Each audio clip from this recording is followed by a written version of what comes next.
Good afternoon, sir.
Good afternoon, sir. Very good afternoon. तो students, I hope कि आप लोगों ने प्रैक्टिस किया होगा ये जो क्वेश्चंस हैं इनकी।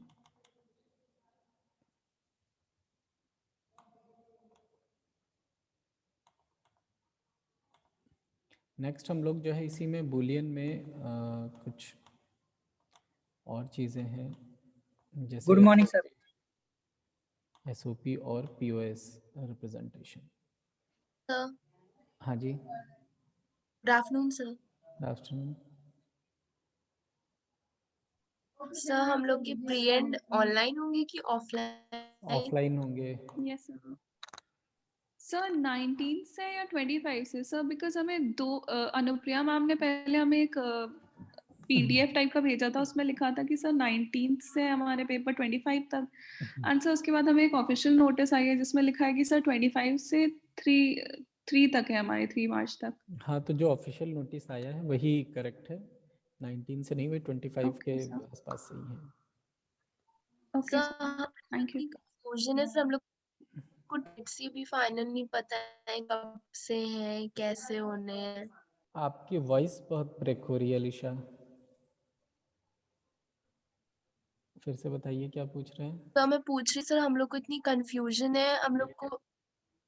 सर अब आ रही है आवाज? हाँ हाँ हाँ हेलो हाँ हाँ, सर। बताइए। हाँ सर, मैं पूछ रही थी सर, हम लोग को इतनी कंफ्यूजन है, हम लोग को भी डेट्स भी क्लियर नहीं है कि हम लोग के मतलब कब से होने एग्जाम।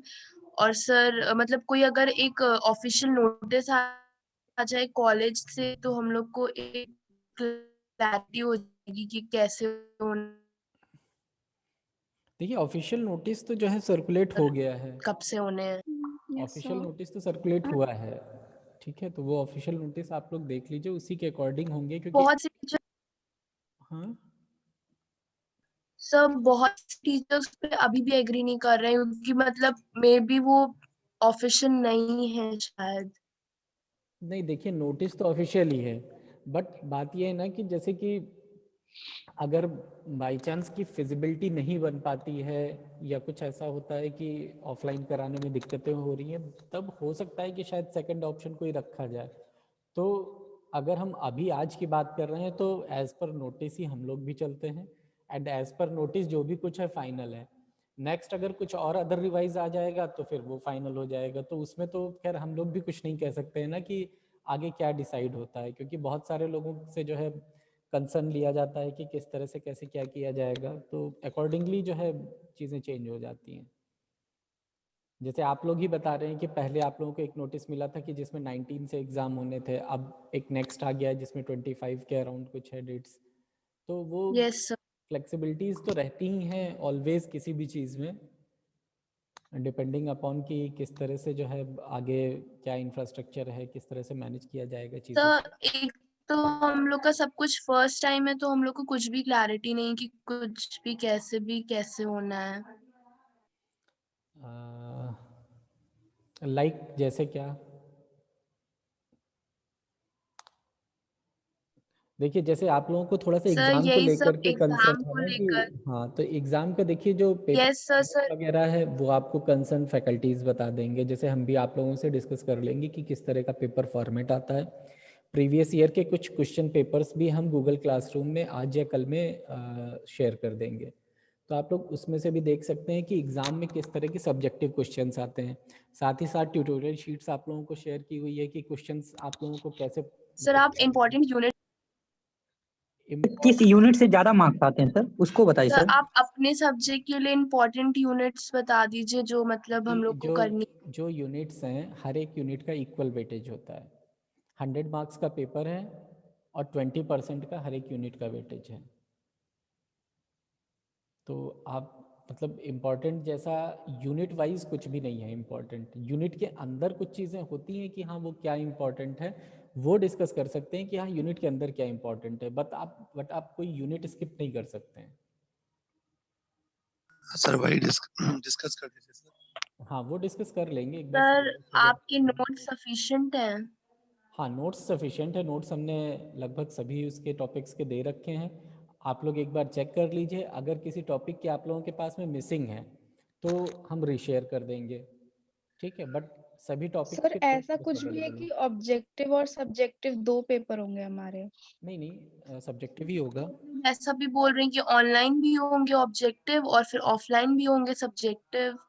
देखिए जब तक आप लोगों के पास में कोई ऑफिशियल नोटिस नहीं आ जाती है तब तक ऐसा कुछ भी नहीं है। सर हम लोग परेशान हो गए, आ ही नहीं नहीं रही है। मैम ये सर ये परेशान मत टीचर ही होइए। बोल रही थी नहीं एक्चुअली नहीं कि हमारे नोटिस 2 पेपर होंगे। वो सर देखिए एक तो ऐसी इतना लोड है हम लोग के ऊपर। सबके ऊपर लोड है, आपके ऊपर भी है, हम लोगों के ऊपर भी है। बट वो इसलिए भी हो सकता है क्योंकि जैसे थर्ड ईयर फाइनल ईयर के एग्ज़ाम्स अब आने वाले हैं जो एंड सेमेस्टर एग्ज़ाम्स है, तो इनका जब प्री एंड हुआ था तो उस समय ऑफलाइन एग्ज़ाम की बात चल रही थी कि ऑफलाइन कराया जाए या नहीं कराया जाए। तो इनका ऑनलाइन प्री एंड एक बार हो गया MCQ बेस्ड, उसके बाद में फिर ऑफलाइन भी दोबारा से हो रहा है। तो माइट बी पॉसिबल कि उस एग्जाम्पल को लेकर के आपसे किसी फैकल्टी ने कहा होगा कि दोनों होंगे, तो उस पर अभी कोई डिसीजन नहीं हुआ है कि दोनों होंगे। मोस्ट प्रोबेबली एक ही होगा।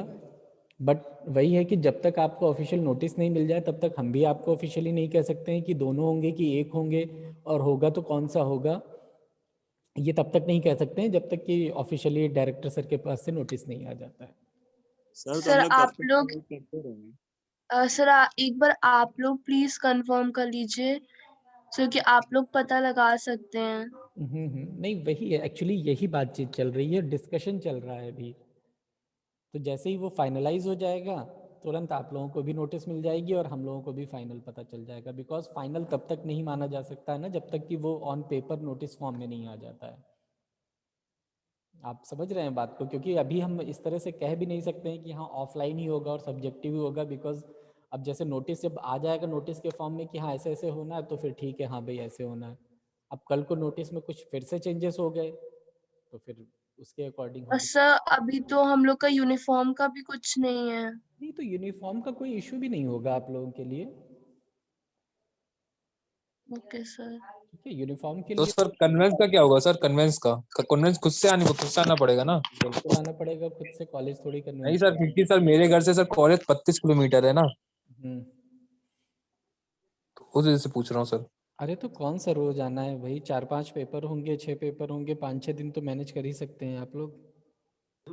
हेलो सर, जो बाहर से आने वाले लोग हैं बस अप्लाई सर करवाएंगे। एक्चुअली बहुत लोग हॉस्टलर्स भी हैं, उनको रिजर्वेशंस का देखना है, तो सर हम लोग को नोटिस देखिए जितनी हम जल्दी मिल हाँ हम आप लोगों की जाए भी बात समझ रहे हैं, ऐसा नहीं है। उतना। बट वही है कि अब उसके लिए तो देखिए कॉलेज ही जो कुछ भी नोटिस वगैरह देगा उसी के अकॉर्डिंग आपको चलना पड़ेगा। अब एज पर नोटिस जो इस समय नोटिस है उसके अकॉर्डिंग आपके पास डेट्स हैं, उसके अकॉर्डिंग आप लोग रिजर्वेशंस करा लीजिए जो लोग भी बाहर के हैं। बाकी जो लोग लोकल के हैं वो अपना अरेंजमेंट देख लें, कुछ दिन की बात है, ऐसा नहीं है कि रोज़ आना है। एंड सेमेस्टर एग्जाम्स होंगे, उसमें भी कहीं दूसरी जगह सेंटर जाएगा तो भी आप लोगों को कन्विंस मैनेज करना होगा। तो वो चीज़ें तो जो है मतलब ईच एंड एवरी सेमेस्टर में आप लोगों को फेस करनी होंगी, वो सिर्फ इस सेमेस्टर की बात नहीं है।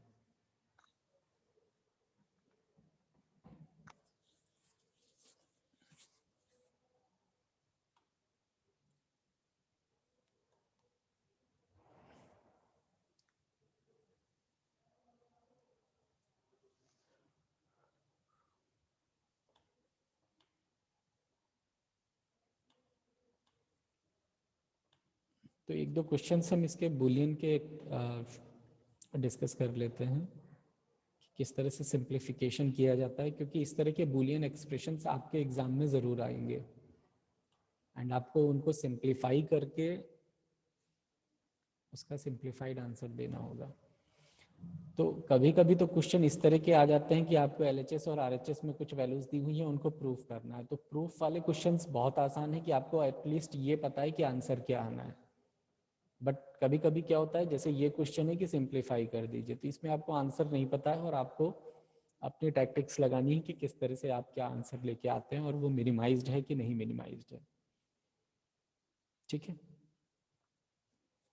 अब ये जो हम लोग जैसे सिंप्लीफाई करने की बात है या मिनिमाइज करने की जो बात कर रहे हैं और आगे अभी K-मैप वगैरह भी यूज़ करेंगे, तो देख लेते हैं एक दो क्वेश्चंस। अब जैसे देखिए ये क्वेश्चन है, फर्स्ट वाला क्वेश्चन, ये 9.65 जो गिवन है, तो इसमें देखिए LHS को लिया गया।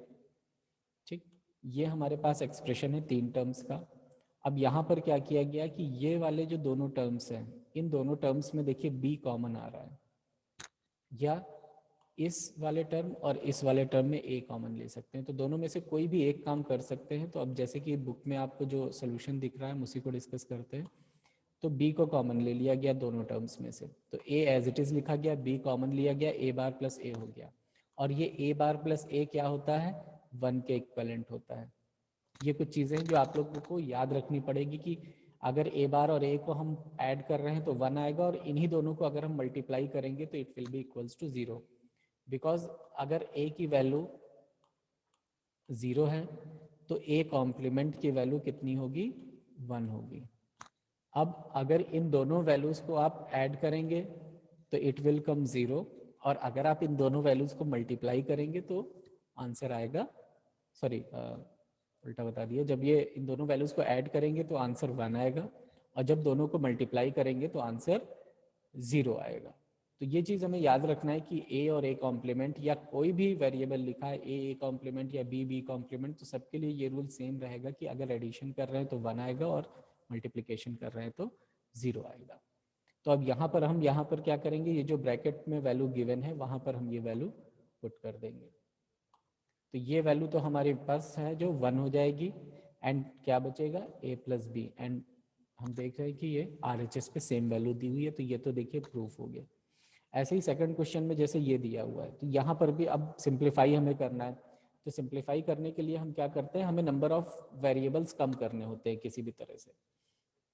अब यहाँ पर भी हम ये देखेंगे कि कॉमन क्या निकल रहा है।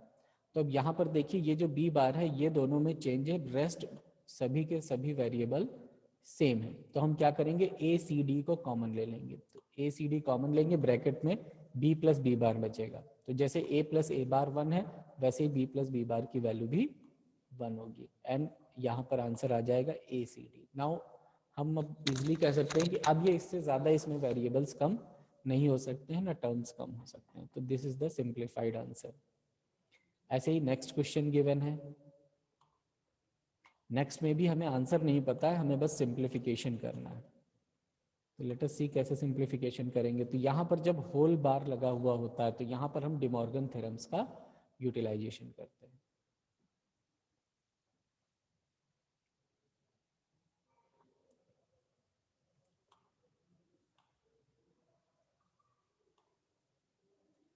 तो इसमें अगर हम डिमॉर्गन थ्योरम्स लगाएंगे तो पहले हम डिमॉर्गन थ्योरम या तो लगा सकते हैं या अंदर का सिंप्लीफिकेशन करने के बाद थ्योरम हैं। तो होगा ही। सर आ गए सर।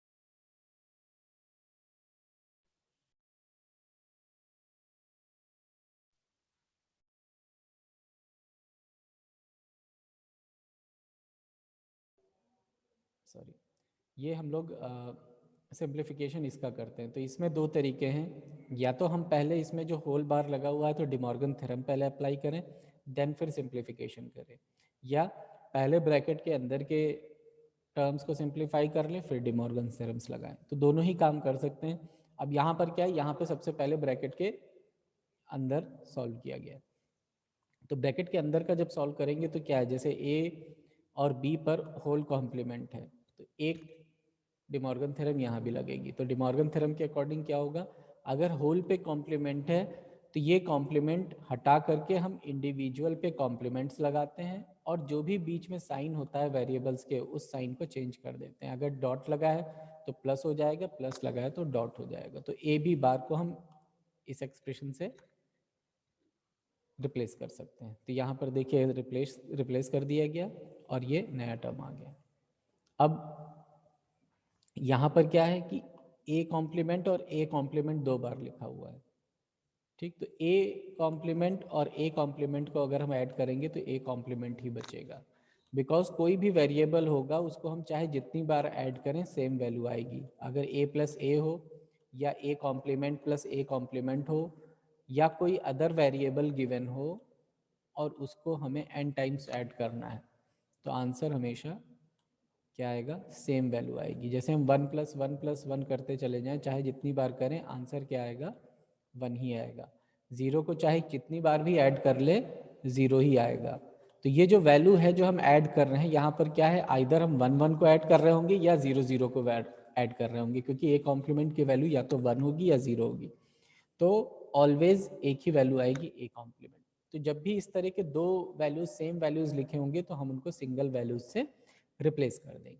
तो यहाँ पर अब क्या आ जाएगा, ए के कॉम्प्लीमेंट को हम यहाँ पर से रिमूव कर देंगे और सिंगल ए बार प्लस बी बार और प्लस ए बी यहाँ पर आ जाएगा।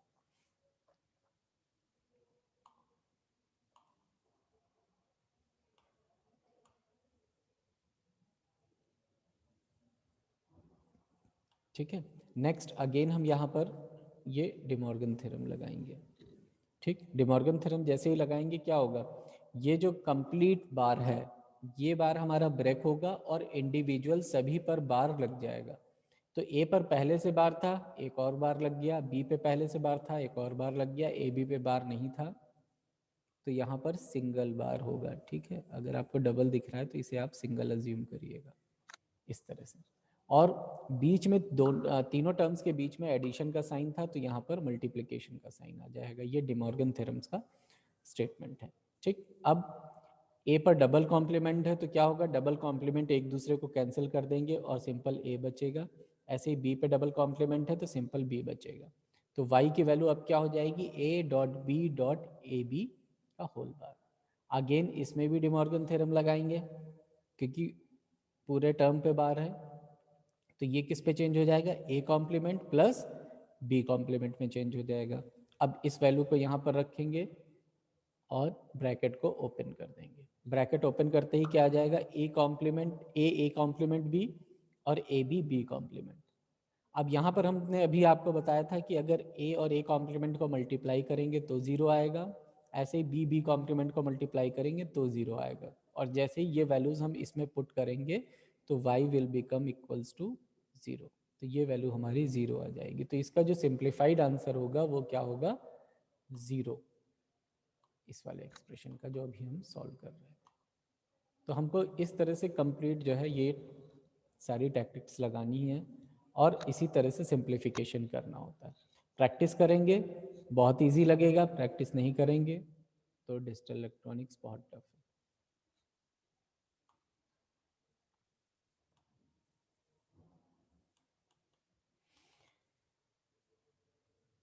ठीक, इसके बाद में ये दो रिप्रेजेंटेशंस और है लॉजिक एक्सप्रेशन के, एक को एसओपी बोलते हैं और एक को पीओएस बोलते हैं।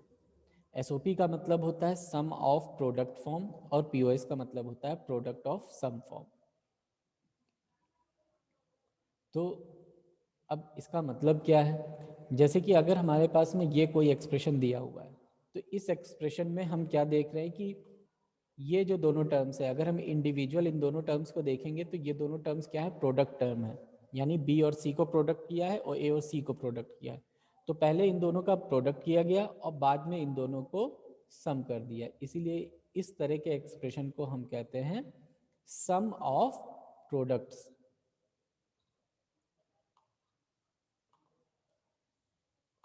और जस्ट इसका रिवर्स जब हो जाता है तो वो प्रोडक्ट ऑफ सम हो जाता है। ठीक है, सम ऑफ प्रोडक्ट, हमने सम कर रखा है और किसका सम किया है, प्रोडक्ट वाले टर्म्स का सम किया है। तो ये जो एग्जांपल्स गिवन है ये एग्जांपल एसओपी फॉर्म के हैं, सम ऑफ प्रोडक्ट फॉर्म के हैं। ऐसे ही जब प्रोडक्ट ऑफ सम्स की बात करेंगे तो प्रोडक्ट ऑफ सम्स में क्या हो जाएगा, हमने क्या किया है, ये देखिए ये प्रोडक्ट कर रखा है और किन टर्म्स का प्रोडक्ट किया है, जिन टर्म्स का सम किया गया है। ये ब्रैकेट के अंदर सम वाले टर्म्स है और उसको फिर हमने यहाँ पर प्रोडक्ट कर दिया। तो ये तीनों एग्जाम्पल पीओएस फॉर्म के हैं। तो ये रिप्रेजेंटेशन है कि किस तरह से हम रिप्रेजेंट कर रहे हैं और उसको क्या कहते हैं। तो पीओएस और एसओपी दो तरीके से यहाँ पर रिप्रेजेंटेशन होता है। अब इस रिप्रेजेंटेशन में एक चीज और आती है जिसे कि स्टैंडर्ड या कैनोनिकल फॉर्म कहते हैं। ठीक, तो अब जैसे कि आपको दिख रहा है यहाँ पर, अगर इस एक्सप्रेशन की बात करें तो हमारे पास में कितने वेरिएबल्स हैं, ए, बी और सी, टोटल 3 वेरिएबल्स हैं। ठीक, तो किसी भी फॉर्म की बात करें, जैसे एसओपी की बात कर रहे हैं या पीओएस की बात कर रहे हैं, अगर 3 वेरिएबल का टर्म है, जनरली इसको लिखने का जो तरीका होता है वो इस तरह से होता है कि हम y और इसके साथ ब्रैकेट में लिखते हैं a, b, c और इक्वल टू करके फिर ये वाले टर्म्स को लिखा जाता है। ठीक, ये इंडिकेट करता है कि कितने वेरिएबल्स इसमें हैं। तो अब अगर हमें नहीं भी पता है कितने वेरिएबल्स हैं तो हम एक्सप्रेशन देख करके भी बता सकते हैं कि इन एक्सप्रेशंस में 3 वेरिएबल्स हैं, ए, बी और सी। अगर स्टैंडर्ड एसओपी की बात कर रहे हैं तो जैसे कि 3 टर्म्स बने हुए हैं, यहाँ पर प्लस साइन छूटा हुआ है तो हम प्लस यहाँ पर मेंशन कर दे रहे हैं। ठीक है, तो यहाँ पे 3 टर्म्स हैं, A B C, A B bar सी बार और ए बार बी सी। तो ये जो टर्म्स है, इन जितने भी टर्म्स होंगे, लाइक जैसे 3 टर्म्स है तो तीनों टर्म में तीनों वेरिएबल्स प्रेजेंट होने चाहिए। Each product term consist of all the literals in the complimented और अनकॉम्प्लीमेंटेड फॉर्म, किसी भी फॉर्म में हो, कॉम्प्लीमेंट में या अनकॉम्प्लीमेंट में, लेकिन तीनों वेरिएबल्स यहाँ पर प्रेजेंट होने चाहिए ईच एंड एवरी टर्म में। तो हम उसको स्टैंडर्ड फॉर्म कहते हैं या इसको कैनोनिकल फॉर्म भी बोला जाता है। ऐसे ही अगर पीओएस की बात कर रहे हैं तो जितने भी ये सम वाले आपके टर्म्स हैं, 3 टर्म्स यहाँ पर भी हैं जिनका प्रोडक्ट किया गया है, तो तीनों टर्म्स में सारे वेरिएबल्स होने चाहिए। अगर 3 वेरिएबल का है तो तीनों वेरिएबल्स तीनों टर्म्स में प्रेजेंट होने चाहिए, तभी हम इसको कहेंगे स्टैंडर्ड फॉर्म या कैनोनिकल फॉर्म। तो ये किसी भी नाम से आ सकता है स्टैंडर्ड फॉर्म नाम से या कैनोनिकल फॉर्म नाम से। ऐसे ही अगर 2 वेरिएबल का है तो जो भी टर्म बनेंगे, जैसे हम लिखेंगे A B plus A bar B, तो 2 टर्म्स हैं तो दोनों टर्म्स में दोनों टर्म्स होने चाहिए, और टर्म्स बढ़ा दिए plus A bar B bar, 3 term हो गए, लेकिन तीनों में दोनों वेरिएबल्स प्रेजेंट होने चाहिए, आइदर नॉर्मल फॉर्म में या कॉम्प्लीमेंटेड फॉर्म में। जितने भी टर्म्स हो, 5, 6, 7, 8, 10 जितने भी टर्म्स बनेंगे, उन टर्म्स में जितने भी वेरिएबल्स हैं, अगर 2 का है तो दोनों वेरिएबल सभी टर्म में प्रेजेंट हो, 3 का है तो तीनों वेरिएबल सभी टर्म्स में हो, 4 वेरिएबल का है तो चारों वेरिएबल सभी टर्म्स में प्रेजेंट होने चाहिए, then it is known as standard और कैनोनिकल फॉर्म। सेम चीज जो है पीओएस फॉर्म के लिए भी एप्लीकेबल है। एंड एक और चीज़ कि आप लोगों को हो सकता है कि बुक में, जैसे कि यहाँ पर जो कॉम्प्लीमेंट हम रिप्रेजेंट कर रहे हैं वो ए बार से रिप्रेजेंट कर रहे हैं, क्विज में या एग्ज़ाम में आपको ये कॉम्प्लीमेंट की जगह यहाँ इस तरह से कॉमा लगा हुआ भी मिल सकता है। तो जहाँ पर भी वेरिएबल के पास कॉमा लगा हुआ है तो इट मीन्स कि it is in complimented form. ठीक है, क्योंकि क्विज जो आप लोगों की होगी उसमें शायद इसी तरह से होगा, और हो सकता है एंड सेमेस्टर में भी इस तरह के नोटेशंस आपको मिल जाएं, तो आपको ये नोटेशंस याद रखने हैं कि हाँ किस तरह के नोटेशंस यूज हो रहे हैं, आइदर ये वाला मिलेगा या इस तरह का मिलेगा कि इसमें एक ये कॉमा सा लगा होगा वेरिएबल के ऊपर।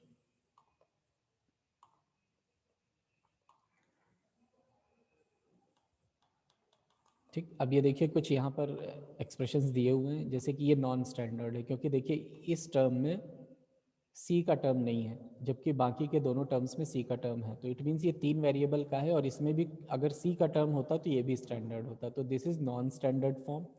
सेकंड वाला स्टैंडर्ड है क्योंकि ये 2 वेरिएबल का है, ए बी बार और ए बार बी, तो 2 वेरिएबल का है, तीनों टर्म्स में दोनों वेरिएबल्स प्रेजेंट है तो स्टैंडर्ड है।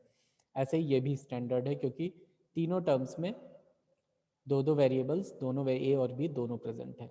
इसमें बात करेंगे तो it is not standard form because ये 3 वेरिएबल का है और इस फर्स्ट वाले में सी का टर्म नहीं है, तो ये स्टैंडर्ड फॉर्म नहीं है।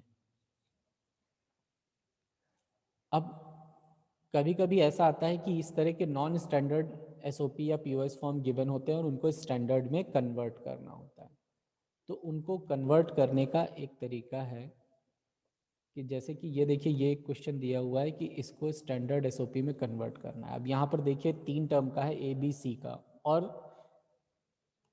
3 वेरिएबल्स का है और तीनों ही टर्म्स में एक एक टर्म मिसिंग है, इसमें सी मिसिंग है, इसमें बी मिसिंग है, इसमें ए मिसिंग है।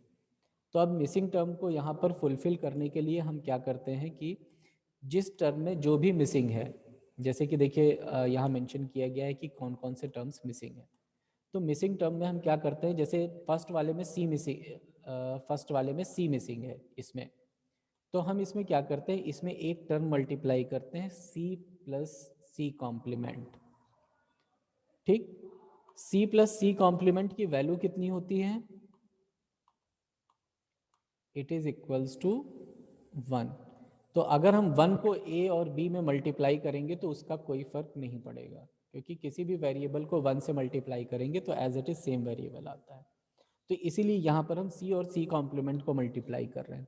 सिमिलरली नेक्स्ट जो भी टर्म है उसमें बी प्लस बी कॉम्प्लीमेंट और थर्ड वाले में जो मिसिंग है उसका ए प्लस ए कॉम्प्लीमेंट मल्टीप्लाई करते हैं और उसके बाद फिर ब्रैकेट्स को सॉरी ब्रैकेट्स को ओपन कर देते हैं। ब्रैकेट्स ओपन करेंगे, अब हमारे पास में जो टर्म आएगा उसमें सभी टर्म्स प्रेजेंट होंगे। ये देखिए मल्टीप्लाई करके इसको एक्सपेंड कर दिया गया। ठीक, अब जितने भी टर्म्स बनेंगे उसमें ए बी सी सारे वेरिएबल्स होंगे, बट यहाँ पर हमें ये भी देखना है कि ऐसा तो नहीं है कि कुछ टर्म्स ऐसे हैं जो रिपीट हो रहे हों, जैसे कि ये वाला जो टर्म है ए बी सी और ए बी सी ये रिपीट हो रहा है, तो ए बी सी की वैल्यू यहाँ पर भी अगर हम ए बी सी की वैल्यू की बात करेंगे तो ए बी और सी की वैल्यू या तो 0 होगी या तो 1 होगी, और इस ए बी सी की वैल्यू भी या तो 0 होगी या तो 1 होगी।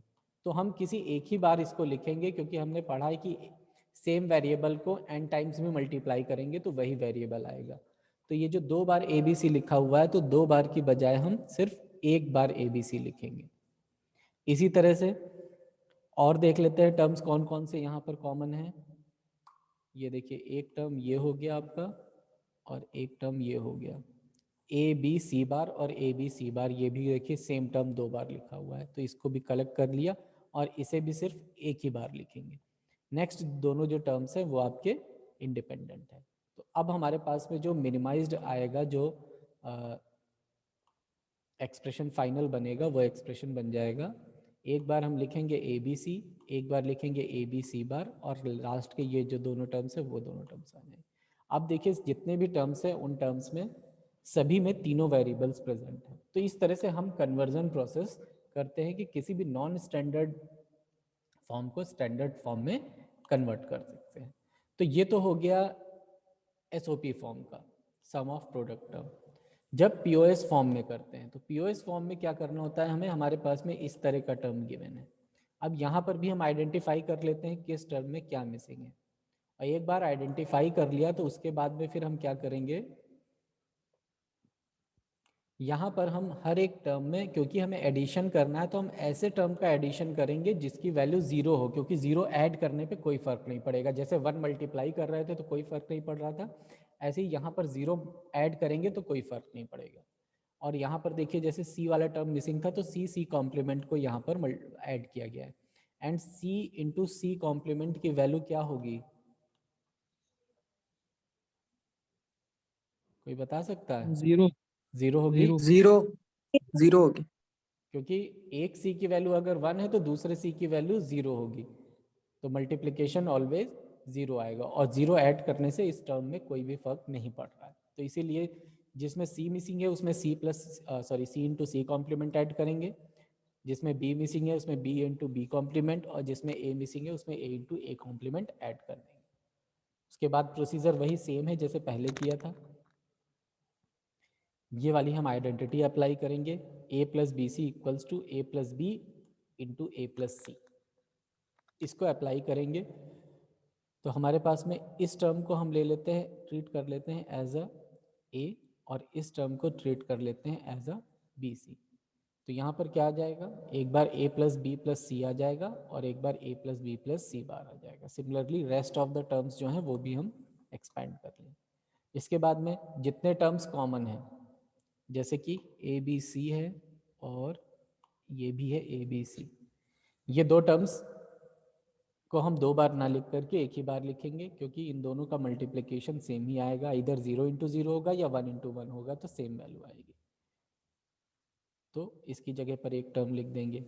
ऐसे ही और भी टर्म देख लेते हैं, और कौन सा टर्म यहाँ पर कॉमन आ रहा है, ये वाला। एक टर्म ये है a प्लस बी प्लस सी बार, और एक टर्म ये है a प्लस बी प्लस सी बार।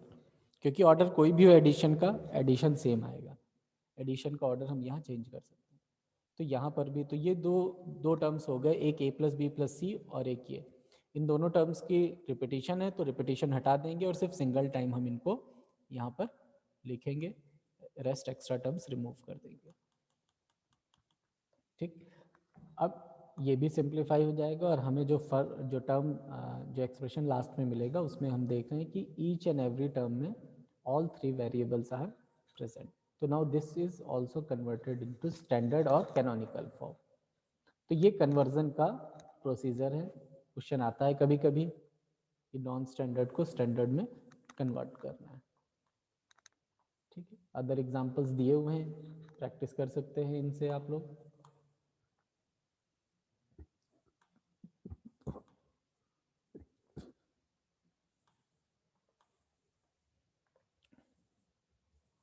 अब जो हम ये स्टैंडर्ड एसओपी फॉर्म लिखते हैं, इसमें ये जितने भी टर्म्स हैं, यहाँ पर भी प्लस मिसिंग है, each individual term is called min term.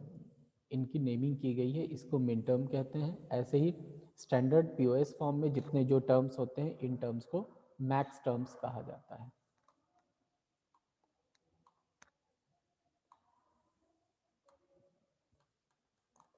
ठीक, अब ये जो नंबर्स हैं, 0 को ऑलवेज कॉम्प्लीमेंट फॉर्म में जो है रिप्रेजेंट करते हैं और 1 को नॉन कॉम्प्लीमेंट फॉर्म में। तो यहाँ पर अगर हम वेरिएबल्स को इस तरह से लिखेंगे, जैसे ए बी सी की हमने पॉसिबल वैल्यूज़ लिख ली, टोटल 8 वैल्यूज़ होंगी, और इस तरह से इसको लिख सकते हैं।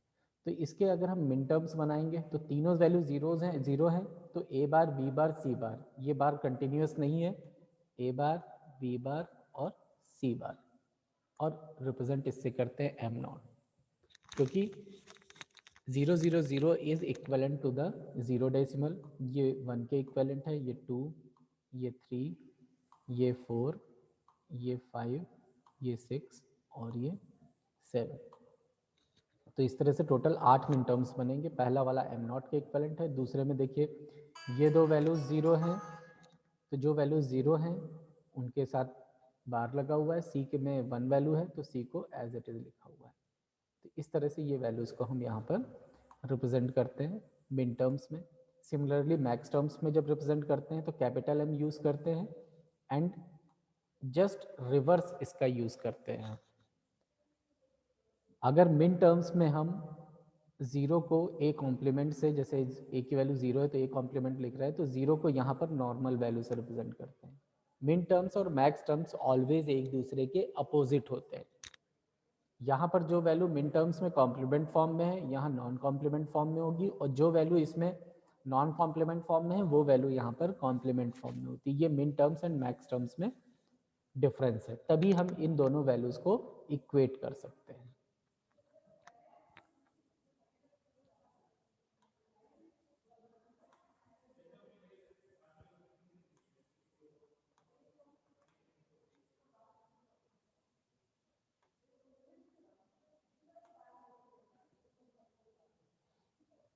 अब इसके बाद इनको जो लिखने का तरीका है वो लिखने का तरीका, जैसे कि अगर हम मिन टर्म्स की बात करें तो मिन टर्म्स को लिखने का ये तरीका है। अगर किसी भी लॉजिकल एक्सप्रेशन में लाइक जैसे y इक्वल्स टू आपको ये एक्सप्रेशन गिवन है, तो इस एक्सप्रेशन का मतलब क्या हो गया कि ए बी सी का मतलब हो गया कि ये m7 के करस्पॉन्डिंग है, जैसे अभी हमने टेबल में देखा था, क्योंकि इसकी वैल्यू क्या होगी 111 होगी। ठीक, इसकी वैल्यू कितनी होगी 0 1 1, तो it is equivalent to m3। ऐसे इसकी वैल्यू क्या है 1 0 0, यानी ये 4 के इक्वलेंट है, तो इसकी वैल्यू हो गई m4। तो हम y equals to m7 plus m3 plus m4 लिख सकते हैं। या इसका एक और रिप्रेजेंटेशन है जो बहुत ज़्यादा यूज होता है, ये रिप्रेजेंटेशन। आगे हम इसी रिप्रेजेंटेशन को यूज करेंगे। y equals to summation small m का मतलब है कि इसमें मिन टर्म्स हैं, और 3 4 7 यानी 3 4 और 7 ये लिख दिया जाता है ब्रैकेट में, केवल नंबर्स टू आइडेंटिफाई कि ये जो मिन टर्म्स है ये किसके करस्पॉन्डिंग लिखे हुए हैं। तो मेन ये नोटेशन है जो हमें आगे यूज़ करना है और बहुत ज़्यादा यूज़ होगा। ऐसे ही जब हम पीओएस के रिप्रेजेंटेशन पर जाते हैं तो पीओएस के रिप्रेजेंटेशन में क्या है कि कैपिटल M से डिनोट करते हैं, और जो भी वैल्यूज़ हैं हमें पता है कि ये किसके करस्पॉन्डिंग है, ये M2 के हो गई, ये M0 के हो गई, ये M6 के हो गई। अब यहाँ पर क्या है, जो कॉम्प्लीमेंट वैल्यू उसको हम 1 लिखेंगे, 1 1, और नॉन कॉम्प्लीमेंट वैल्यू को 0, तो 1 1 0 इज करस्पॉन्डिंग टू 6। ऐसे ही ये जो वैल्यू है ये आपकी क्या हो जाएगी 0 0 क्योंकि किसी में कॉम्प्लीमेंट नहीं है, तो it is equivalent to M0, और ये वैल्यू हो जाएगी 0 1 0 यानी 2 के इक्वलेंट, तो M2। और यहाँ पर जो नोटेशन है, जो इक्वेशन को हम इस तरह से लिखते हैं, उसमें यहाँ पर पाई लिखते हैं और कैपिटल M लिखते हैं फॉर मैक्स टर्म, एंड 0 2 6 जो भी नंबर्स हैं वो लिख दिए जाते हैं। तो इस तरह से ये मैक्स टर्म्स का नोटेशन होता है। मोस्टली जो है वो मिन टर्म्स का यूज़ होता है, जो समेशन स्मॉल m से हम लोग यूज़ करते हैं।